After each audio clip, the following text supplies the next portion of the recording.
Dottoressa, passo a lei la parola.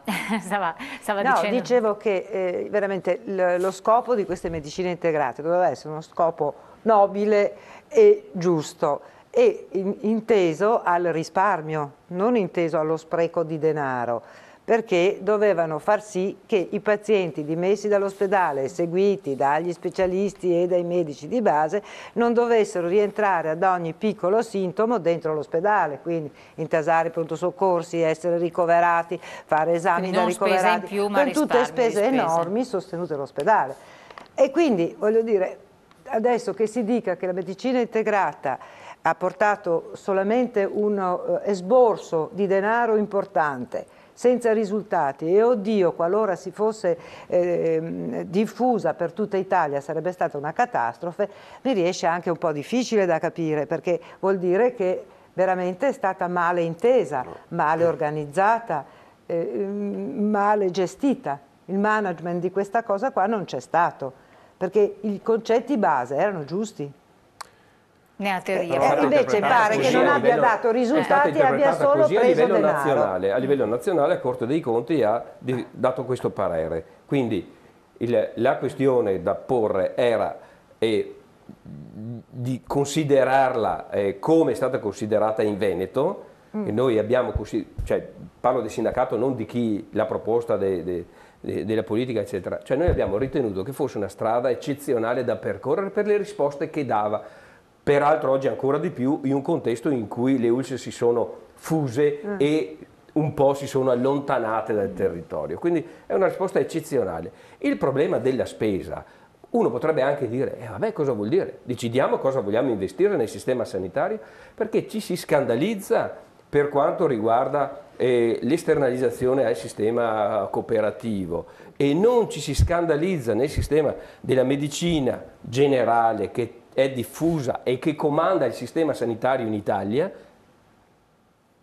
e tu vuoi fare la terza politica non la fai se prima non gestisci il sistema, la rete nel territorio dei medici di medicina generale, che significa anche risparmi, perché laddove li organizzi insieme io sono convinto che ci possono essere dei risparmi, perché laddove, se non sono insieme, ognuno fa da sé, ognuno è un libero professionista. Non voglio dire che poi hai l'ambulatorio magari dentistico o di una specializzazione, ma quanti fanno poco ambulatorio aperto e fanno le tantissime visite domiciliari, però fanno anche la loro ulteriore libera professione. Oltre ad essere liberi professionisti col sistema sanitario convenzionato, sono persino liberi professionisti per i cavoli loro. Questa moltiplicazione nel paese genera quanta spesa? Probabilmente genera anche tantissimo spreco, e allora se si recupera su quel versante uno spreco, forse si possono avere risorse per progettare meglio un sistema che serve oggi. Però va modificato l'approccio, perché alcuni interventi riorganizzativi, adesso stiamo parlando in specifico delle medicine di gruppo integrate, avrebbero questa finalità, una razionalizzazione e anche una prospettiva di risparmio di spesa, fatta di diversi fattori, sia sul versante della decompressione dei pronti soccorso e degli ospedali, sia sulla gestione stessa dell'offerta nel territorio ai pazienti. Richiede però un investimento. Per fare le medicine di gruppo integrato ci vogliono strutture, ci vogliono sedi, ci vuole personale qualificato, infermieristico, amministrativo.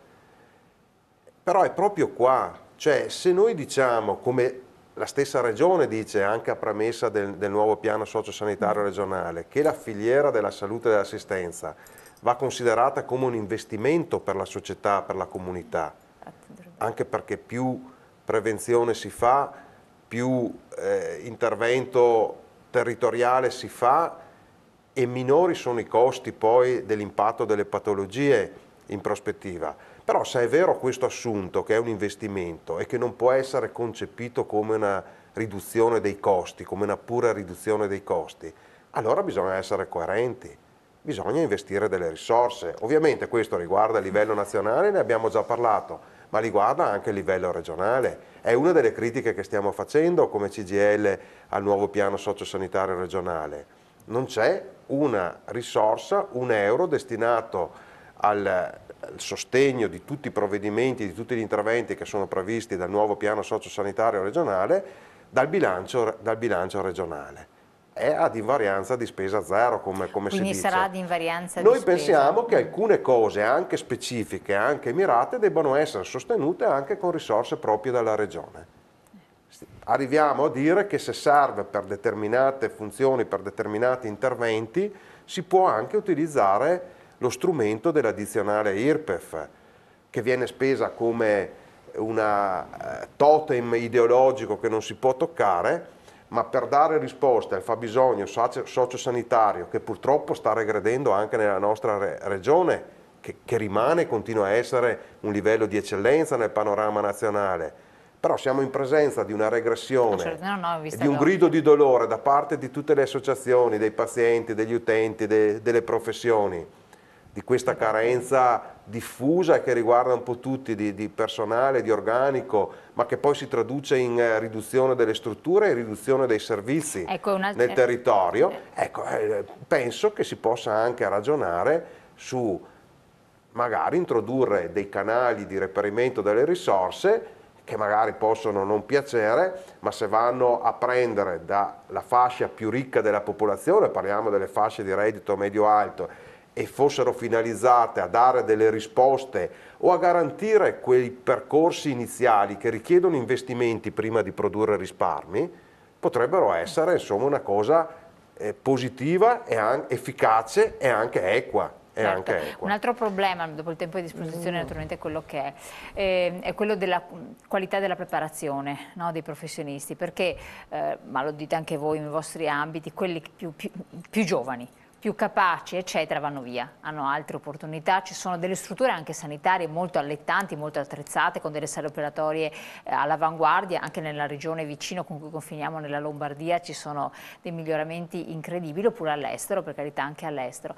E finisce che la nostra sanità si depaupera anche sotto questo profilo, cioè restano figure tra virgolette più anziane, perché ormai non hanno neanche più la voglia appunto di spostarsi, attendono la pensione, e chi invece non ha neanche la capacità di essere attrattivo per delle offerte presso altre strutture. Abbiamo visto tanti che sono migrati in Italia perché attratti da poli ospedalieri molto interessanti. Medici di base, l'altra questione, sono veramente in grado e sono preparati per risolvere quelle problematiche di base che adesso afferiscono anche i pronti soccorsi, perché non tutti sono all'altezza di affrontare certe situazioni, e voi lo sapete bene come specialisti.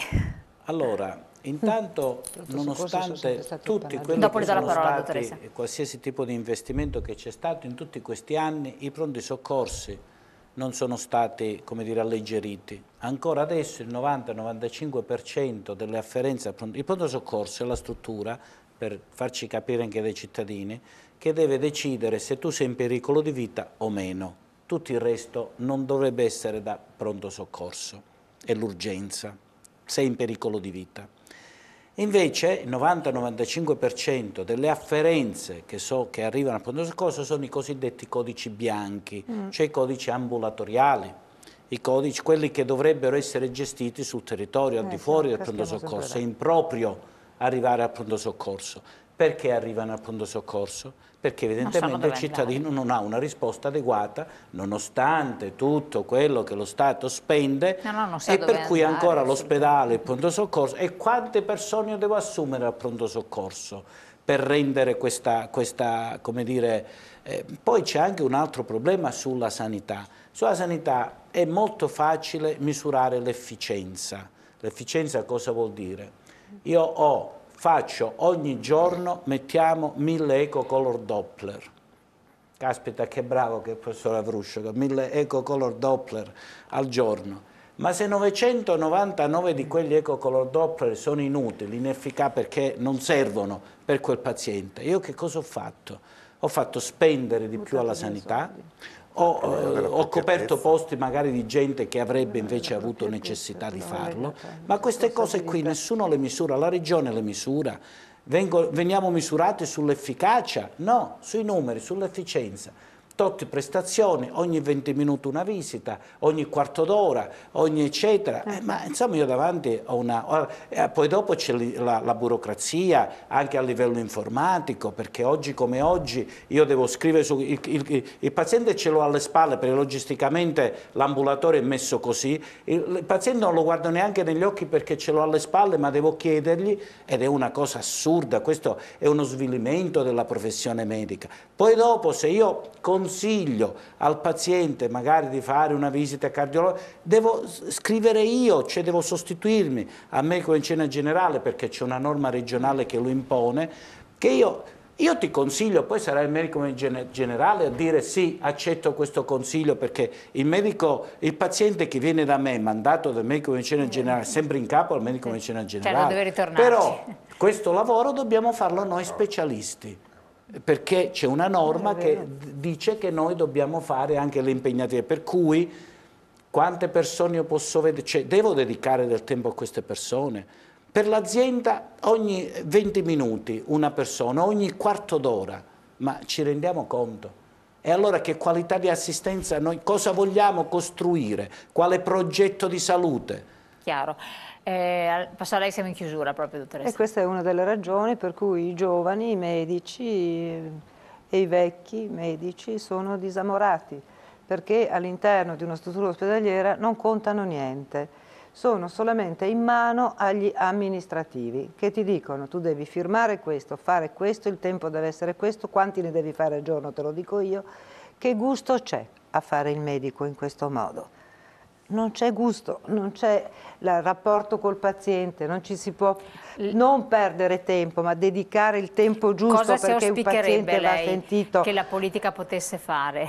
Intanto vorrei che la politica, e qua me ne vorranno tutti i cari amici medici di base, che la politica verificasse che cosa viene fatto dal medico di base. Perché è inutile che noi parliamo dei pronto soccorsi intasati quando se un paziente starnutisce il medico di base lo ricovera o comunque lo manda in pronto soccorso. Io già proporrei che per quel paziente fosse tolto quel giorno di diaria al medico di base, perché è inutile qua che stiamo a parlare delle medicine integrate, delle cose. Bisogna che si prendano in carico i loro pazienti. Io purtroppo ho esperienza di ogni giorno. Quello che fa oggi il medico di base è ricetta e indirizzare agli specialisti, punto. Io sento persone che conosci più o meno bene, tutti quanti hanno una lamentela, non hanno mai lamentele nei confronti dell'ospedale o di un pronto soccorso se non perché hanno aspettato tanto, ma solamente perché non si sentono curati dal loro medico di riferimento. È quello che appunto dicevo prima, non tutti sono all'altezza però chi verifica l'attività del medico di riferimento? Questo si potrebbe fare. Comunque però. Il semplice fatto che l'ambulatorio è aperto un giorno sì, un giorno no, in un questo giorno orario, 9 ore non è si sa, non si sa, cioè tutti questi codici bianchi dovrebbero essere curati dal medico di base. Ma che quando a casa sua non trovano risposta, e allora perché continuiamo a pagarli? Quindi lei dice questa potrebbe essere la prima cosa, perfetto. Secondo me una regolamentazione che non cosa vi sarebbe aspettate male. da questo, appunto, che il governo possa fare, che la politica possa fare anche a livello territoriale o nazionale? In due parole, perché siamo in chiusura. Dal governo ho detto prima, e a livello regionale, rispetto al nuovo piano sociosanitario regionale, chiediamo alla Regione da una parte di mettere in campo un piano straordinario di assunzioni, a partire da una verifica immediata e da un monitoraggio immediato di tutte le carenze nei diversi ambiti, nei diversi settori. La seconda è un cronoprogramma certo inteso in termini di tempistica e di risorse per sostenerlo, per finalmente l'attivazione di tutta la filiera dell'assistenza territoriale. Era già prevista dal vecchio piano, non è stata realizzata, questa volta vorremmo che il piano prevedesse un cronoprogramma certo. Parliamo delle medicine di gruppo integrate, parliamo degli ospedali di comunità, dei servizi distrettuali, dell'assistenza domiciliare integrata, delle dimissioni protette, di tutti i servizi nel territorio che vanno a rispondere a quelle problematiche che abbiamo affrontato fino adesso. Pozzato, due parole. Sì, a livello regionale, approfittando di questo nuovo aggiornamento del piano sociosanitario, istituire un osservatorio regionale con la partecipazione delle parti sociali e professionali per esaminare l'iter di quello che sta succedendo andando avanti e diventa anche un'occasione collaborativa fra le parti. A livello nazionale togliere il tetto di spesa, quel vincolo del 2004 col meno 1,4% e dare più risorse. Fruscio in chiusura, proprio una battuta. Di fare la politica, perché fino adesso non si è fatta politica. La politica vuol dire servizio verso il cittadino. Quindi io prendo il paziente e il cittadino e intorno a questo devo costruire l'organizzazione, non viceversa. Non devo mettere l'organizzazione al centro e il paziente poi dopo che deve girare intorno. E quindi insieme al Palazzo della Salute che si pensasse anche al progetto sul personale della salute. Grazie. Velocissima. Solo un mio sogno o desiderio lo metterei sotto l'albero, che non so quando, non so come, non so da parte di chi e non so dove, però anche Padova potesse avere una struttura come centro multidisciplinare di riabilitazione, né più né meno di quello che Motta oggi rappresenta per il trevigiano, perché non sarà giusto che se ci viene l'infarto dobbiamo andare a Motta, se ci viene l'ictus dobbiamo andare al Lido, alla San Camillo, e io trovo che con questi nuovi spostamenti di ospedale nuovo, ospedale vecchio, Sant'Antonio portato magari al Giustinianeo, resta una struttura meravigliosa per la quale sono spesi un sacco di quattrini, che è il Sant'Antonio. Perché non farlo lì? Perché tutto va riabilitato, dalla testa all'ultimo dito del piede, e sarebbe ora che i veneti, i padovani in particolare, avessero queste strutture. Grazie molto del vostro intervento. Intanto poi, perché no, parlatene insomma anche tra di voi, che quindi questi sono suggerimenti che poi nascono, sono utilissimi. Grazie a voi telespettatori di averci seguito, grazie ai nostri ospiti e soprattutto dopo la pubblicità, vi lascio in pubblicità, noi ritorniamo insieme con lo spazio dell'economia e della finanza. Dopo, grazie.